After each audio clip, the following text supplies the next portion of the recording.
Shalom, selamat pagi Bapak Ibu Saudara yang dikasihi dalam nama Tuhan kita Yesus Kristus.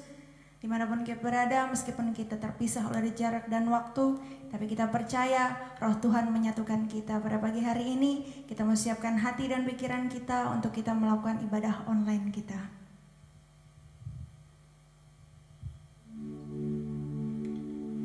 Kita menaikkan pujian ini. Dengan apa kami balas segala kebaikan-Mu Tuhan. Tuhan Yesus, inilah setiap hati kami. Kami mau bawa di hadapan Tuhan, karena Engkau Allah yang sangat baik dan teramat baik Tuhan. Terima kasih Tuhan.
setiap hati kami.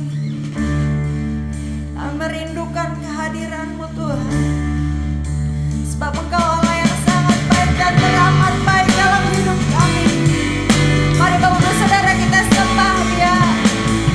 Haleluya. Terima kasih Tuhan. Yang teramat baik Tuhan. Kau Bapa yang setia.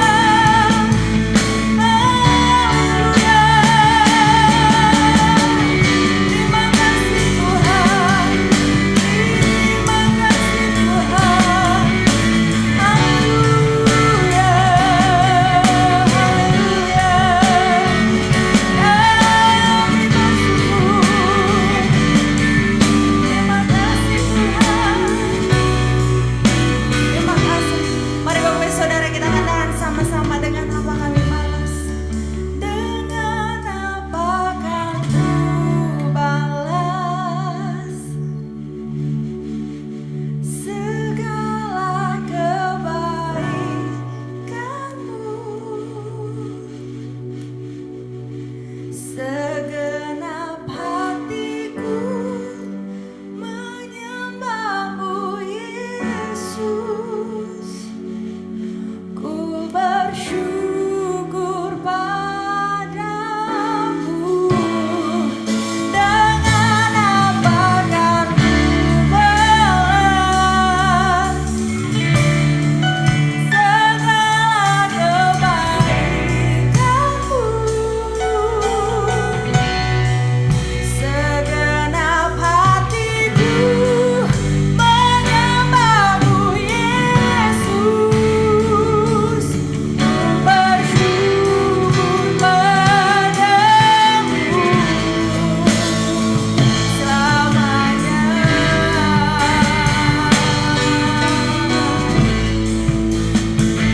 Selamanya.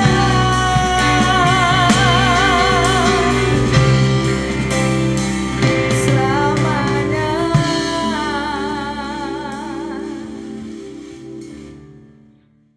Aku percaya kepada Allah, Bapa yang Maha Kuasa, Khalik langit dan bumi, dan kepada Yesus Kristus, Anak yang tunggal Tuhan kita, yang dikandung daripada Roh Kudus, lahir dari anak darah Maria, yang menderita sengsara di bawah pemerintahan Pontius Pilatus, disalibkan, mati dan dikuburkan, turun ke dalam kerajaan maut.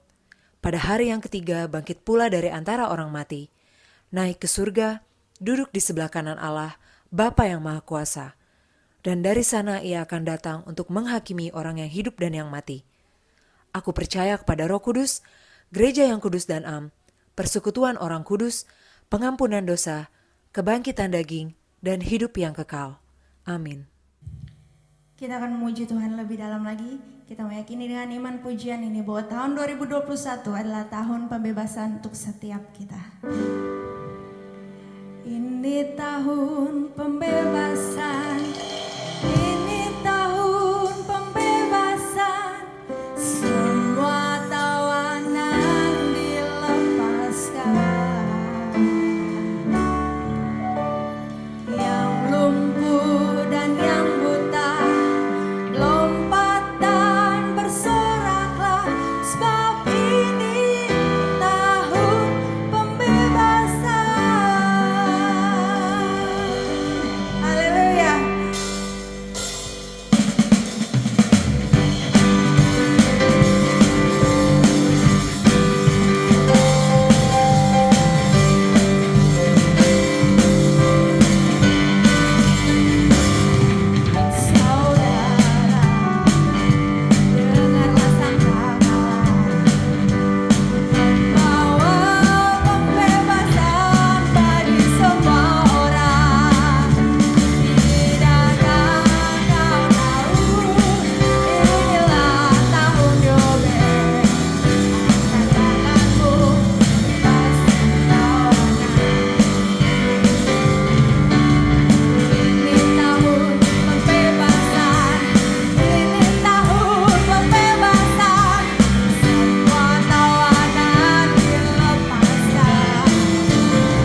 mendengarkan kebenaran firman Tuhan. Kita mempersiapkan hati dan pikiran kita untuk mendengarkan kebenaran firman Tuhan. Kita naikkan pujian ini. Kami percaya Tuhan, Kaulah satu-satunya penolong kami. Kaulah satu-satunya harapan kami. Bapa yang setia, yang tidak pernah meninggalkan kami. Penolong yang selalu setia, memenuhi keperluanku. Tak pernah Dia mengecewakan. Yesusku tak pernah gagal. Segala perkara dapat ku tangguh di dalam Dia yang memberi kekuatan. Tuhan Yesus penolong dan sahabat. Tetap percaya Tuhan setia. Kita berikan pujian yang lebih bersungguh-sungguh lagi di hadapan Tuhan. Ini iman kami Tuhan.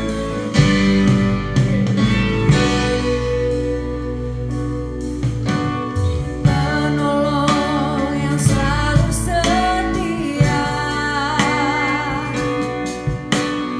memenuhi keperluanku. Tak pernah Dia mengecewakan. Yesusku tak pernah gagal.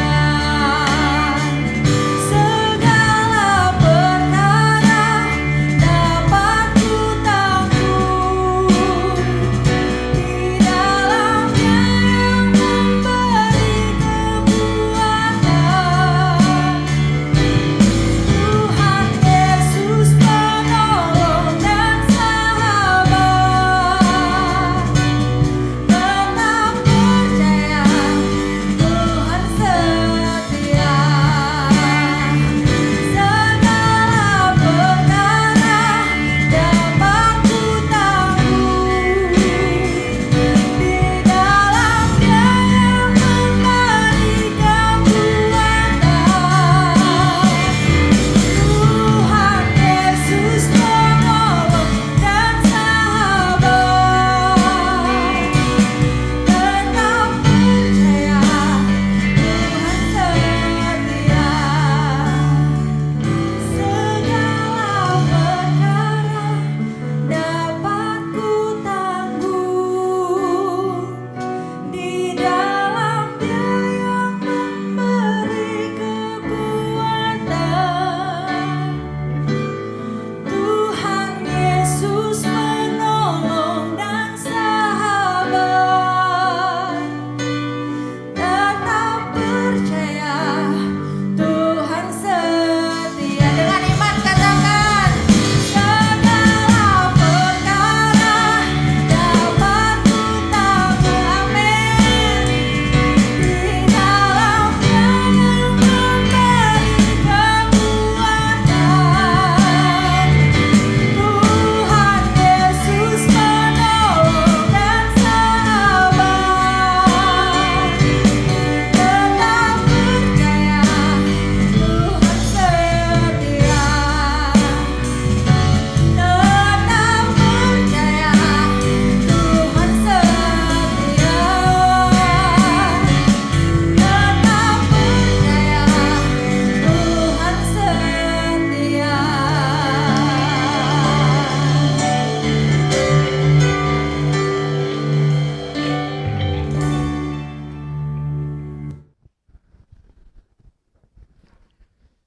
Shalom, puji nama Tuhan.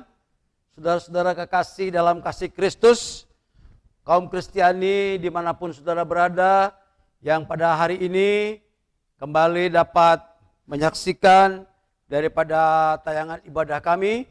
Saya percaya ketika saudara menyediakan hati untuk bersekutu dengan Tuhan, bahkan terlebih dengan firman Tuhan, maka ada kekuatan Allah, bahkan ada penyertaan daripada Allah untuk saudara dan saya makin mengerti akan hakikat kebenaran firman Allah, dan juga kita makin mengerti akan setiap rencana Allah dalam hidup ini. Namun sebelum kita akan bersama-sama untuk mendengarkan firman Allah, mari saya mengundang kita bersama-sama tunduk kepala sejenak, mohon pimpinan dan pertolongan daripada Roh Kudus. Bapa Allah dalam surga, dalam Tuhan kami Yesus Kristus, hamba bersyukur dan berterima kasih Tuhan Yesus, ketika pada kesempatan ini kami boleh beribadah, kami boleh menyaksikan, bahkan kami boleh turut ambil bagian di dalam ibadah melalui media online ini. Bapa Surgawi, seberapa banyak saudara-saudara kami yang menyediakan hati, bahkan membuka daripada channel ini, sehingga mereka siap untuk diberkati Tuhan. Hamba percaya kehadiran, keterlibatan saudara-saudara seiman kami, kaum Kristiani, mereka dipersiapkan untuk menerima berkat dan kekuatan daripada Tuhan. Terima kasih Roh Kudus, kiranya Engkau yang bekerja dan menguasai pemberitaan firman ini, boleh menjadi kekuatan bagi kami dan boleh menjadi berkat. Dalam nama Yesus hamba berdoa dan mengucap syukur. Amin.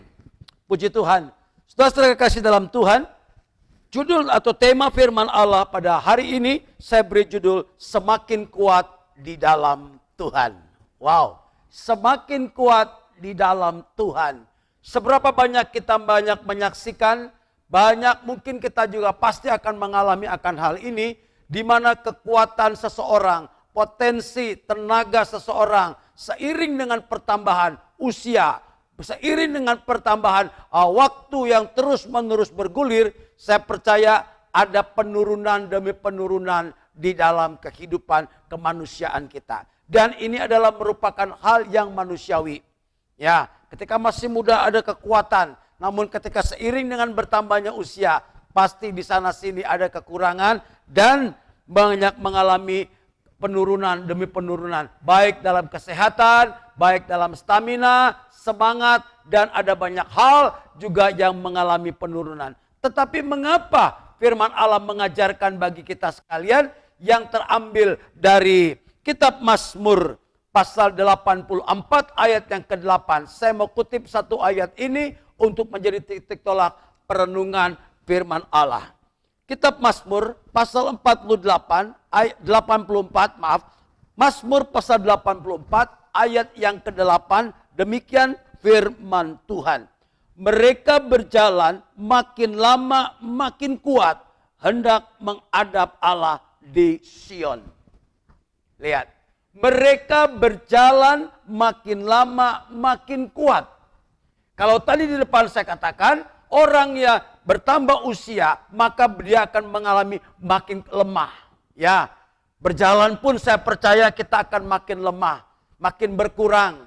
Mungkin kita tidak bisa berlari lagi, dan yang sudah usia berlari dalam jumlah atau rentang jarak yang cukup jauh, 1 kilometer ke 2 kilometer. Mungkin berjalan saja sudah mulai agak sesak napasnya, lututnya mulai bergoyang, dan banyak-banyak hal yang terjadi. Tetapi kenapa firman Allah hari ini, ya, yang mengatakan mereka berjalan makin lama makin kuat. Ya, dan bukan hanya sampai di situ, tetapi kalimat berikutnya adalah hendak menghadap Allah di Sion. Nah, inilah yang menjadi sebuah titik tolak daripada pemberitaan pada hari ini. Di mana kalimat yang kedua tadi, hendak menghadap Allah di Sion. Inilah yang memberikan perbedaan. Inilah yang memberikan sebuah keadaan yang berbeda.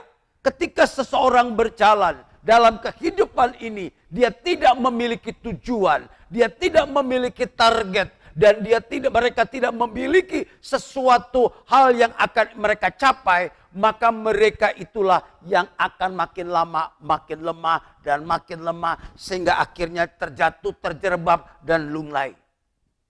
Itu perjalanan secara fisik.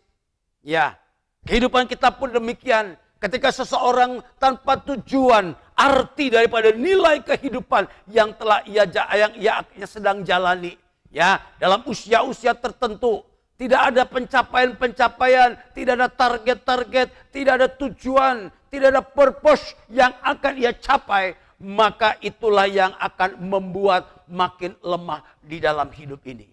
Tetapi firman Allah mengingatkan lewat sebuah nyanyian ziarah daripada bangsa Israel.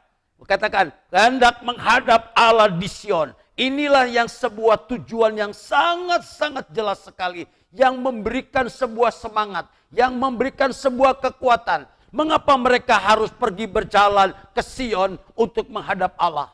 Mereka para kaum Yahudi, ya, diharuskan dan diwajibkan. Setiap tahun minimal 3 kali mereka harus pergi ke Yerusalem untuk beribadah dan menghadap Allah di sana. Karena di Yerusalem adalah rumah Allah, disebut rumah Allah atau bait Allah. Berarti ada sebuah tujuan, ada sebuah destination, ada sebuah purpose di dalam kehidupan bangsa Israel, orang Yahudi pada saat itu. Demikian juga kalau saya aplikasikan dalam kehidupan kita hari ini, yang dimana hari-hari ini makin lama makin sulit, makin berat, makin tanpa harapan. Berapa lama situasi hari ini, saat-saat ini artinya akan segera berakhir. Tidak ada seorang pun yang tahu. Ada banyak prediksi-prediksi, mereka semuanya meleset dan tidak tepat sasaran. Tapi saya mau katakan, ketika saudara dan saya memiliki sebuah tujuan yang pasti, tujuan yang benar, atau memiliki sebuah destination yang tepat, yaitu menghadap Allah di Sion. Artinya apa? Berjumpa dengan Allah. Wow. Inilah yang menjadi spirit, inilah yang menjadi sebuah kekuatan, menjadi sebuah pendorong semangat. Ada apa di dalam perjumpaan dengan Allah ini? Nah, inilah yang pada hari ini boleh sama-sama sebentar kita renungkan bersama. Ya, ada jawaban-jawaban yang sangat-sangat signifikan untuk kita dapat dicelikan, untuk kita dapat mengerti ketika seseorang memiliki sebuah tujuan, memiliki sebuah kerinduan, memiliki sebuah harapan untuk berjumpa dengan Allah. Maka itulah yang akan membangkitkan, yang akan memberikan semangat, kekuatan, bukan makin hari makin lemah, tetapi makin hari makin kuat. Wow, ada apa di sana? Ada rahasia-rahasia apa di dalamnya? Mari, saya mau baca lagi, saya mau kutip lagi satu ayat dari surat Roma, pasal yang ke-16, ayat yang ke-25. Surat Roma, pasal 6, ayat yang ke-25. Ini yang dibukakan oleh Rasul Paulus, ya, kepada orang-orang percaya atau orang-orang Yahudi yang ada di kota Roma, termasuk di dalamnya kepada saudara dan saya pada hari ini. Mari kita baca Roma 16 ayat 25. Rasul Paulus menulis demikian. Bagi Dia yang berkuasa menguatkan kamu menurut Injil yang kumasyurkan dan pemberitaan tentang Yesus Kristus sesuai dengan pernyataan rahasia yang didiamkan berabad-abad lamanya. Wow, Rasul Paulus dibukakan pengertian oleh pimpinan Roh Kudus. Ternyata kunci kekuatan, ya, kekuatan atau memiliki kuat di dalam Tuhan ada di dalam firman Allah ini, yaitu dikatakan Allah berkuasa untuk menjadikan hidup kita masing-masing, saudara dan saya, kuat, berkualitas, dan berproduktif. Wow, ini rahasia kebenaran firman Allah. Bahkan dikatakan yang sudah tersimpan, ya, sudah didiamkan berabad-abad lamanya. Tidak ada satu pribadi pun yang diberi kewenangan untuk membuka misteri rahasia ini. Tetapi lewat hambanya Rasul Paulus, oleh pimpinan dan otoritas Roh Kudus, ia diberikan sebuah singkapan ungkapan-ungkapan yang baru. Wow, saudara-saudara kekasih dalam Tuhan, rahasia kekuatan, sekali lagi saya mau katakan, rahasia kekuatan adalah ya, ketika Allah memberikan kepada saudara dan saya sebuah kekuatan yang berkualitas dan berproduktif, yaitu di dalam Yesus Kristus. Itulah rahasia kekuatan yang diberitakan lewat pemberitaan Injil. Menurut Injil yang kumasyurkan dan kuberitakan. Rasul Paulus bukan sedang bermimpi atau tidak sedang berfantasi tanpa dasar, tetapi Rasul Paulus dikatakan lewat ke sebuah kebenaran, Injil yang kuberitakan dan kumasyurkan, inilah yang menjadi dasar daripada ungkapan atau penyingkapan rahasia yang telah tersimpan berabad-abad lamanya. Wow. Orang mencari kesana kemari, mencari kekuatan, mencari pembaharuan di dalam kehidupan mereka. Terlebih pembaruan daripada iman, percaya dan rohani mereka. Tetapi percaya mereka makin lama makin lemah. Hari-hari ini pun kita juga bisa menjumpai kekristenan, ya tidak luput dengan hal yang demikian. Lihat, ketika baru percaya dan bertobat terima Yesus, mereka begitu bersemangat. Oh, menyala-nyala semangatnya, berapi-api untuk datang beribadah, untuk melayani dan sebagainya. Tetapi seiring dengan pertambahan waktu, ada berbagai-bagai macam pergumulan, ada pencobaan, ada sakit penyakit, ada hambatan. Oh, makin lama ada gesekan-gesekan di tengah-tengah gereja dan jemaat, mereka akan menjadi lemah. Atau ada berkat yang besar yang mereka terima. Ada sebuah penyertaan Tuhan sehingga mereka lupa dan mereka terlena oleh berkat itu. Mereka mulai lemah, undur dan undur. Ya, dengan alasan, aduh saya sudah tua, saya banyak kesibukan, tidak ada waktu, ada banyak masalah, persoalan, tidak bisa ibadah, tidak bisa melayani Tuhan lagi. Itu banyak alasan di dalam hidup manusia, termasuk orang-orang percaya yang ada yang notabene adalah anggota gereja Tuhan. Saudara-saudara kasih dalam Tuhan, ini akan menjadi lemah. Tapi di satu sisi kalau kita juga boleh menyaksikan, mungkin tidak terlalu banyak. Ada orang-orang begitu mempertahankan semangat, mempertahankan imannya, mempertahankan daripada produktifnya untuk terus-menerus dengan Tuhan. Sekalipun mungkin usia sudah lanjut, usia sudah makin bertambah. Sebagaimana Paulus katakan, manusia jasmani kami makin berkurang-kurang, tapi manusia rohani itulah yang diperbaharui oleh Allah. Saudara-saudara kekasih dalam Tuhan, ada banyak hamba-hamba Tuhan yang dipakai Tuhan. Dari muda sampai tua tetap bersemangat. Mengapa? Karena mereka memiliki pengertian bahwa ada tujuannya yang sangat jelas. Ada purpose yang jelas di dalam kehidupan pelayan itu sendiri. Dan saya percaya sekali lagi, ketika saudara dan saya, kalau tidak memiliki tujuan yang pasti, tujuan yang benar, destiny yang benar, maka itu akan mengurangi, bahkan terus akan menurunkan semangat dan kekuatan kita masing-masing. Sehingga akhirnya kita lumpuh tak berdaya.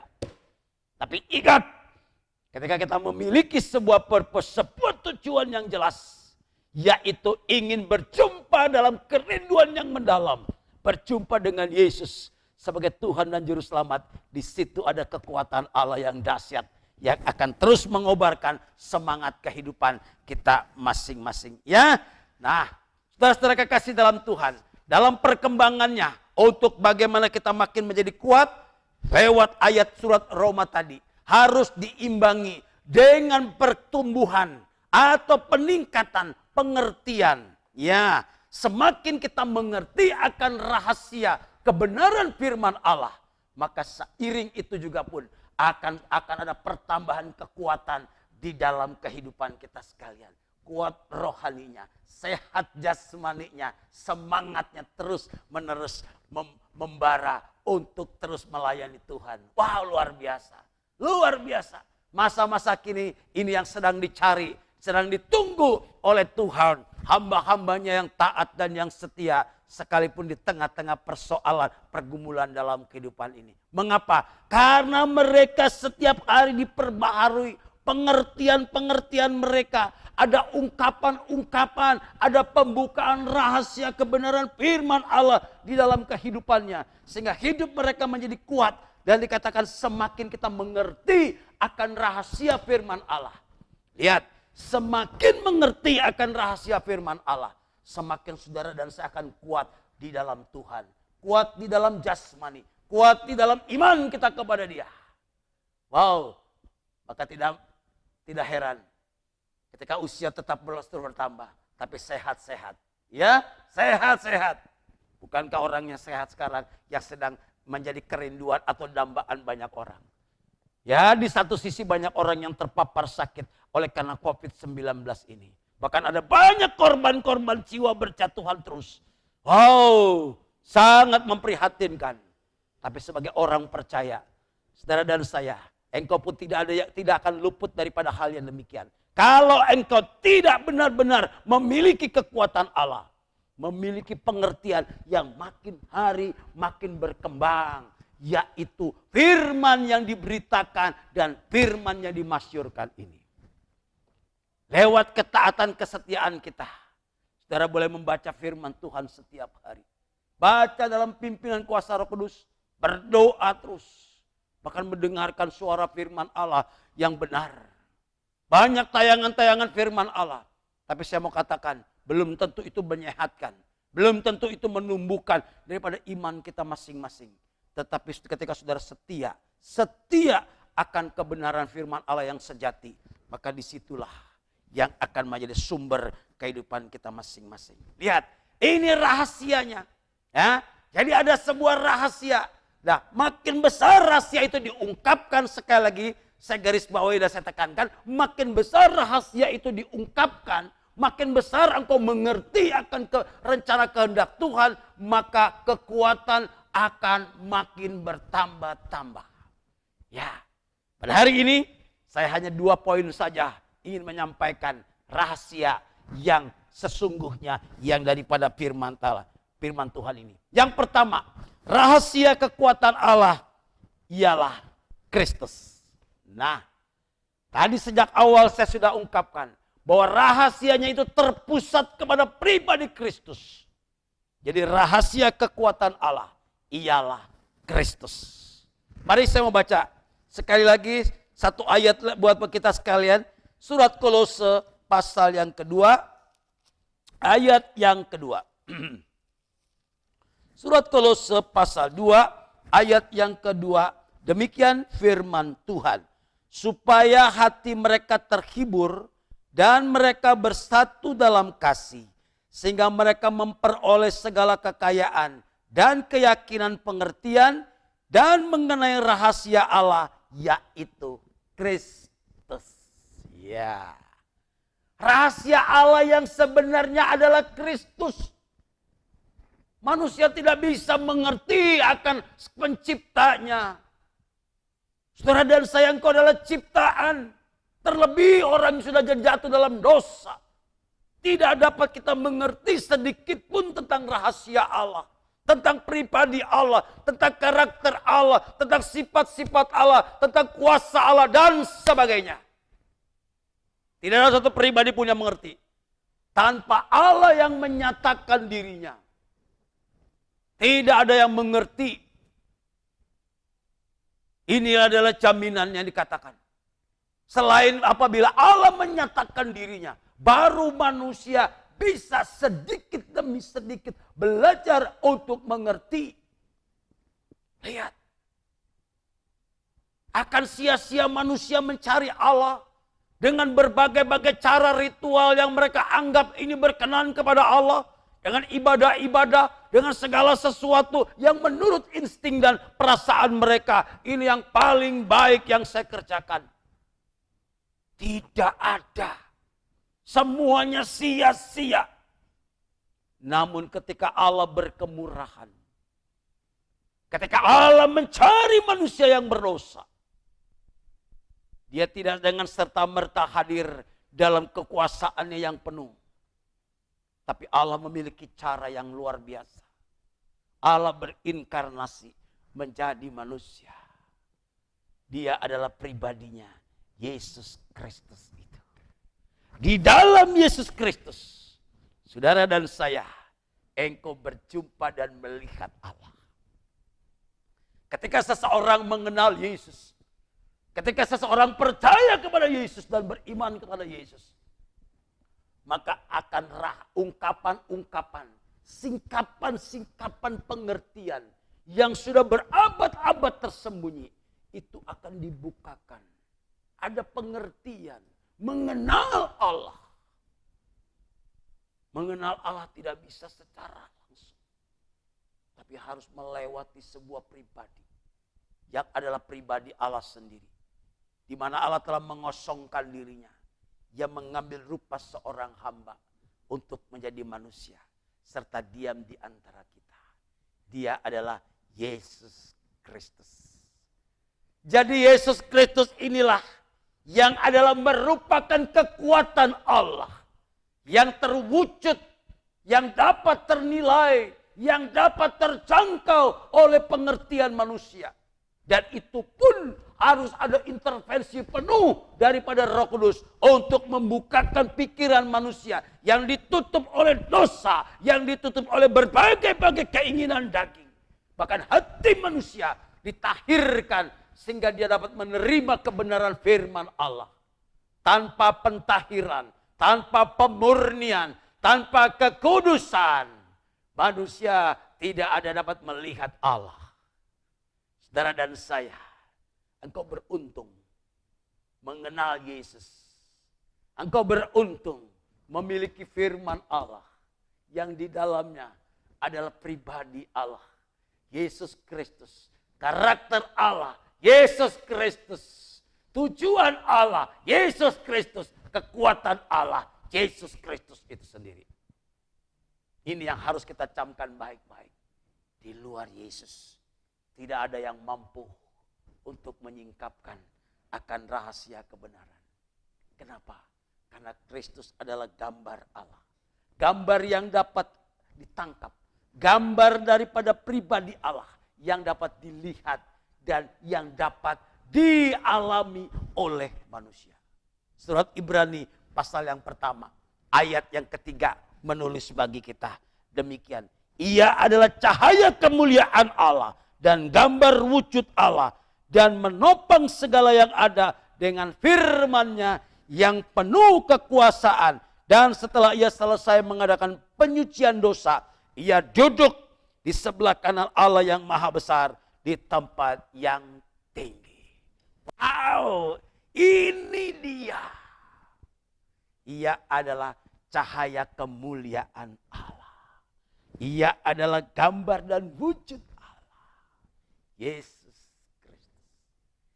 Jadi hanya di dalam Yesus Kristuslah ada kekuatan yang makin hari makin kuat, makin hari makin berproduksi, makin hari hidup kita makin mengalami pembaharuan demi pembaharuan. Wow. Siapa yang mau makin hari makin sehat? Siapa yang makin hari makin kuat berjalan hendak menuju Sion, tempat kediaman Allah. Jalannya hanya satu, jalan Yesus Kristus. Di luar Yesus Kristus, yang kita jumpai adalah sebuah kelelahan, kelemahan, kesesatan, bahkan ujungnya adalah kebinasaan. Ini akan terjadi. Camkan baik-baik Bapak Ibu sekalian. Di dalam Yesus ada kekuatan Allah. Yesus adalah kekuatan Allah. Begitu banyak dimensi kehidupan Yesus bagi saudara dan saya. Tidak cukup untuk kita menggali terus. Firman Allah begitu kaya akan siapakah Kristus yang sebenarnya. Jangan hanya menempatkan ia sebagai guru. Jangan hanya ia menempatkan hanya sebagai orang yang baik. Tapi tempatkan dia sebagai Tuhan dan Juru Selamatmu. Yang adalah merupakan harapanmu satu-satunya. Jangan mau bergeser dengan pengajaran yang lain. Jangan mau dikecohkan oleh Injil yang lain. Tapi harus adalah Injil Yesus Kristus. Saudara dan saya, engkau akan diselamatkan. Akhir zaman ini beredar begitu banyak pengajaran.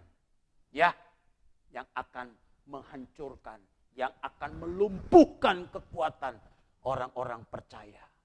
Sehingga karena mereka tidak mengalami pertumbuhan, bahkan mengalami makin hari makin lemah, akhirnya mati. Kenapa? Karena tidak mendapat pengajaran yang sehat, pengajaran yang benar, asupan-asupan yang bergizi, kebenaran firman Allah. Memang benar mereka juga menggunakan Alkitab, menggunakan Injil. Tetapi dalam pemaparannya, dalam mengimplementasikannya, tidak di dalam pimpinan kuasa Roh Kudus. Hanya orang-orang yang dipimpin kuasa Roh Kudus yang bisa mengerti dengan benar akan kebenaran firman Allah ini. Bukan roh-roh yang lain. Jangan terkecoh. Maka daripada itulah saudara-saudara, bagian yang pertama, rahasia kekuatan yang pertama adalah Kristus Yesus. Ya, kalau engkau mau semakin hari semakin kuat, tetap harus di dalam Yesus Kristus. Jangan bergeser, jangan goyah akan iman percaya kita masing-masing, supaya kita tetap berharap dan percaya hanya kepada Dia. Sekali Yesus, tetap Yesus. Pegang baik-baik ini. Ya, sebesar apapun gelombang pencobaan, badai yang menimpa saudara sekalian, jangan tukar Yesus dengan yang lain. Jangan tukar Yesus dengan kedudukan. Jangan tukar Yesus hanya dengan beberapa materi-materi seperti Yudas menjual Yesus. Jangan, tetap pegang Yesus. Rahasia yang kedua. Nah, rahasia kekuatan Allah yang kedua, hanya dua saja hari ini saya sampaikan, yaitu gereja Tuhan. Wow, rahasia kekuatan Allah adalah gereja Tuhan. Wah, kenapa dikatakan demikian gereja Tuhan? Ya, tadi rahasia kekuatan Allah yang pertama adalah Kristus, dan sekarang rahasia yang kedua adalah gereja. Ingat, hubungan antara Kristus dengan gereja itu tidak dapat terpisahkan. Sebagaimana firman Allah yang mengajarkan, Kristus adalah kepala, gereja adalah tubuhnya. Bagaimana kepala tanpa tubuh? Atau bagaimana tubuh tanpa kepala? Tentu tidak lazim. Tentu bukan sesuatu hal yang normal. Tetapi harus jelas daripada strukturnya. Yang kedua adalah gereja. Ya, gereja memiliki hubungan yang spesial dengan Yesus.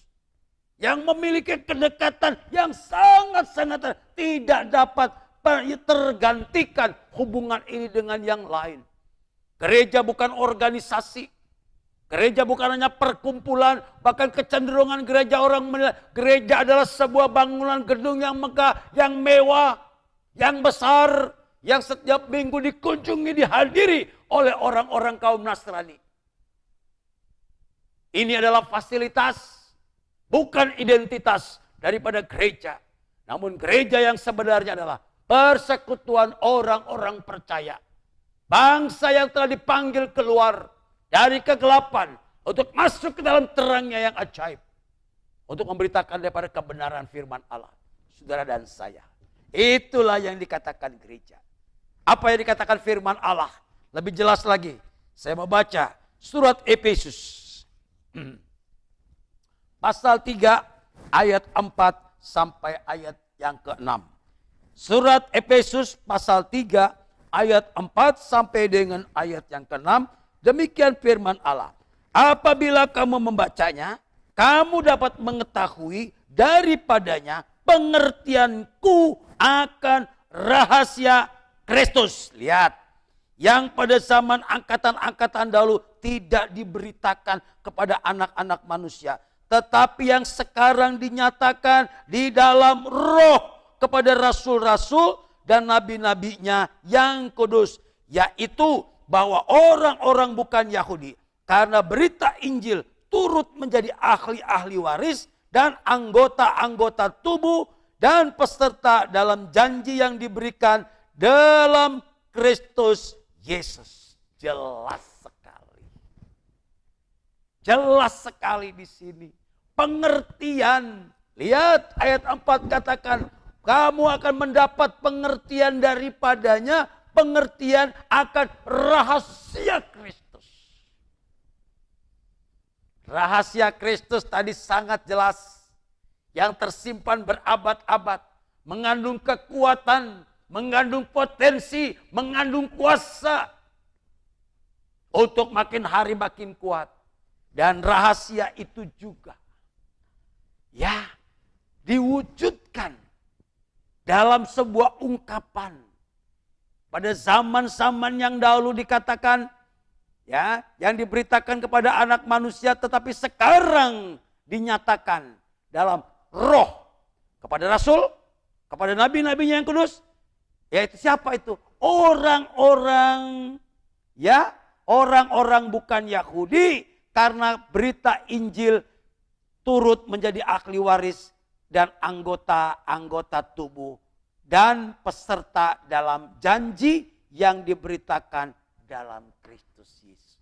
Ini gereja Tuhan maksudnya. Orang-orang bukan Yahudi, orang-orang percaya Injil, bangsa-bangsa yang bukan termasuk orang bilangan orang-orang yang diselamatkan, tetapi oleh karena mereka percaya kepada Yesus Kristus. Mereka adalah gereja Tuhan pada akhir zaman ini. Wow, ini sangat jelas sekali. Ini dibukakan rahasia kekuatan Allah kepada gereja. Kalau boleh saya hubungkan kedekatan antara Kristus dengan gerejanya. Teringat Yesus pernah mengatakan dalam Injil Matius pasal 8 ayat yang ke-20 mengatakan, serigala mempunyai liang, burung di udara punya sarang, tapi anak manusia tidak punya tempat untuk meletakkan kepalanya. Orang banyak mau ikut Yesus. Yesus memberikan peringatan akan hal itu. Lihat, yang dikatakan tadi, ya, anak manusia tidak punya tempat. Gereja belum terbentuk pada waktu itu. Gereja belum menjadi sebuah kesatuan, masih terpecah-pecah. Dan Injil belum diberitakan. Tapi ketika Injil diberitakan, kemudian menjadi satu kesatuan, orang-orang percaya, itulah gereja Tuhan. Ya, gereja bangsa-bangsa. Bukan gereja suku. Bukan gereja etnis, tapi gereja secara universal. Saudara dan saya, bukan merek gereja yang membuat kita selamat, yang membadikan kita adalah gereja yang sejati. Tidak, tetapi yang membuat kita selamat ketika ada kepala gerejanya, Kristus Yesus. Ketika tidak ada kepalanya, perkumpulan, persekutuan, apapun namanya, gereja sekalipun namanya, ketika Yesus tidak diletakkan dalam proporsi yang sebenarnya, yang sesungguhnya dengan kelayakan Allah, maka itu bukan gereja. Tidak ada roh. Lihat, roh itulah yang akan memberikan pengertian. Roh itulah yang akan menyatukan antara kepala dengan tubuh, Kristus dengan gerejanya. Rahasia ini besar, saudara sekalian. Rahasia ini tidak bisa diungkapkan mungkin dengan kata-kata yang lebih detail. Tapi saya percaya ketika saudara dan saya membuka hati untuk menempatkan Kristus menjadi kepala atas gereja, maka disitulah kelayakan Allah. Gereja itu akan mengalami pertumbuhan. Gereja itu akan mengalami sebuah dimensi kehidupan yang baru. Makin kuat, makin kuat, makin kuat. Wow, haleluya. Siapakah gereja? Saudara dan saya yang sudah terima Yesus, yang menempatkan sekali lagi Kristus sebagai kepala di dalam gereja kita. Maka daripada itulah Bapak Ibu sekalian, penting sekali dalam kerohanian kita untuk membangun sebuah kehidupan sehingga di dalamnya nama Tuhan dipermuliakan. Ya, jadi dua kekuatan Allah ini, sumber kekuatan Allah ini, yang pertama tadi, ya, yang bersumber kepada apa? Mengenal Kristus dengan rahasia Allah. Yang kedua, bersekutu dan bersatu dalam sebuah gereja lokal yang adalah tubuh Kristus. Harus bersekutu. tanpa persekutuan dengan gereja lokal, ya, saudara tidak bisa bertumbuh, saudara tidak bisa mendapat kekuatan, engkau bukan tubuh Kristus. Saya ingat dan saya himbaukan kepada saudara-saudara seiman, kepada saudara-saudara kaum Kristiani yang belum berjemaat, yang belum terikat dan mengikatkan diri dengan gereja lokal. Saya mau katakan, Anda tidak bisa bertumbuh. Sampai kapanpun Anda tidak bisa bertumbuh. Tidak bisa bertumbuh. Ketika ada goncangan, ketika ada badai gelombang, engkau akan terhempas karena tidak punya kekuatan. Engkau lemah. Tapi ketika engkau berafiliasi, menginduk, mengikatkan diri kepada gereja lokal, sesederhana apapun gereja lokal itu, bukan dilihat daripada jumlah, bukan dilihat daripada letak strategis atau sebuah gedung yang megah. No, tidak. Tapi gereja yang sesungguhnya adalah di mana Kristus hadir sebagai kepala. Sekali lagi saya himbau, tahun 2021 ini, bagi saudara kaum Kristiani yang belum bergereja, yang belum berjemaat, ayo cepat-cepat cari gereja lokal yang sehat, gereja lokal yang legal. Saya mau katakan, yang ada Kristus sebagai kepala. Karena banyak mengaku diri gereja, mengatasnamakan gereja. Tetapi bukan Kristus yang diberitakan. Pribadi, manusia yang diagung-agungkan. Sekarang waktunya.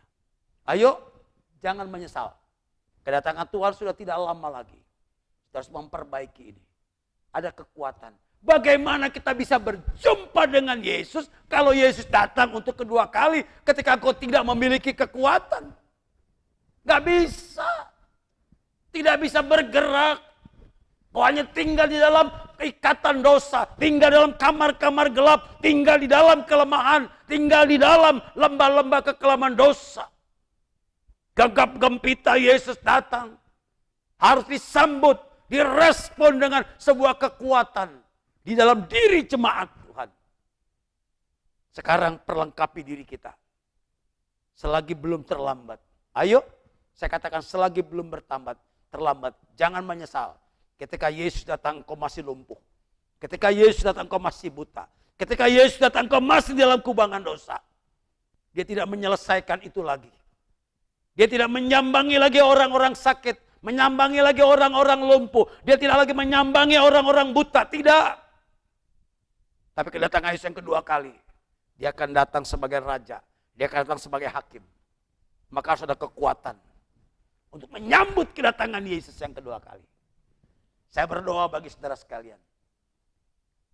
Kalau saudara mau bersedia, ayo segera berangkat. Ambil sikap. Masa sulit ini sekalipun, jangan terpuruk dengan hal-hal ketakutan dan kecemasan. Itu intimidasi kuasa kegelapan. Tapi cepat segera. Pintu gereja sudah banyak terbuka. Saya menghimbau. Sebagai hamba Allah, saya himbau sekali lagi. Saudara harus menjadi jemaat gereja yang taat dan yang setia. Yang digembalakan. Bukan tanpa gembala. Domba tanpa gembala, dia akan jadi liar. Kurus, tidak terurus. Ujung-ujungnya mati. Tapi domba yang bergembala, dia terpelihara, dijaga. Gembala agung kita Yesus. Itulah yang akan mengerjakan bagi saudara dan saya. Saya berharap lewat momen peristiwa ibadah ini, hari ini, yang dikatakan semakin hari ada kekuatan di dalam Yesus. Semakin kuat di dalam Tuhan. Ya, jadi kalau saudara makin kuat dalam Tuhan, akhir zaman ini dibutuhkan sekali. Ayo, dua perkara tadi. Kekuatan pertama dalam Kristus, kekuatan yang kedua dalam gereja. Tuhan Yesus memberkati kita sekalian. Amin. Mari kita akhiri daripada ibadah lewat media online ini. Saya percaya saudara dan saya akan digerakkan oleh Roh Tuhan untuk mengambil sikap selagi ada kesempatan. Supaya melalui kekuatan yang masih ada, kekuatan yang masih sisa ini, jangan habis oleh karena digerogoti ketidakpastian, dan keraguan serta intimidasi. Tetapi ada unsur-unsur yang baru, kekuatan yang baru yang daripada Tuhan. Mari kita berdoa. Bapa dalam sorga, dalam Tuhan kami Yesus, kami percaya Roh Kudus, Tuhanlah yang mendorong dan menggerakkan setiap para pendengar, para pemirsa, saudara-saudara kaum Kristiani kami Tuhan, di mana mereka pada hari ini Tuhan mengambil bagian, mendengarkan dan menyaksikan daripada ibadah melalui tayangan ini Tuhan. Kami percaya Tuhan, Roh Kudus yang akan mendorong mereka untuk mengambil sikap, mengikatkan diri, dan menaklukkan diri di bawah kaki daripada Tuhan kami Yesus Kristus. Percaya kekuatannya hanya datang daripada Kristus. Dan yang kedua, kepada gereja atau gereja lokal dimanapun mereka Tuhan gerakan. Bukan atas keinginan mereka, tapi tuntunan dan pimpinnya pada Roh Kudus. Ke gereja mana mereka harus dibawa dan mereka harus digembalakan di sana. Berdoa Tuhan, kiranya jiwa-jiwa yang terhilang, domba-domba yang terhilang, ini juga banyak domba yang terhilang di tengah-tengah bangsa kami Indonesia, banyak domba yang terhilang. Kiranya Roh Kudus yang mendorong mereka untuk mencari kandang-kandang yang sehat untuk mereka bertumbuh dan digembalakan. Kalau ada yang sakit Bapa dalam sorga, hari ini hamba berdoa, kuasa bilur Yesus, engkau disembuhkan, sembuh dalam nama Yesus. Tidak ada satu penyakit pun Tuhan izinkan untuk merenggut engkau menjadi maut. Tetapi Yesus mau engkau menjadi tahir, engkau menjadi sembuh, kemudian engkau diselamatkan. Dalam nama Yesus semuanya diberkati dan menerima anugerah yang daripada Tuhan. Sekarang marilah kita mengakhiri daripada ibadah ini. Dan saudara-saudara kekasih dalam Tuhan, terimalah berkat Tuhan yang menjadi harapan dan menjadi kekuatan bagi kita sekalian. Tuhan menghadapkan wajahnya kepadamu dan memberikan kau damai sejahtera. Tuhan menyinari engkau dengan wajahnya dan memberikan engkau kasih karunia.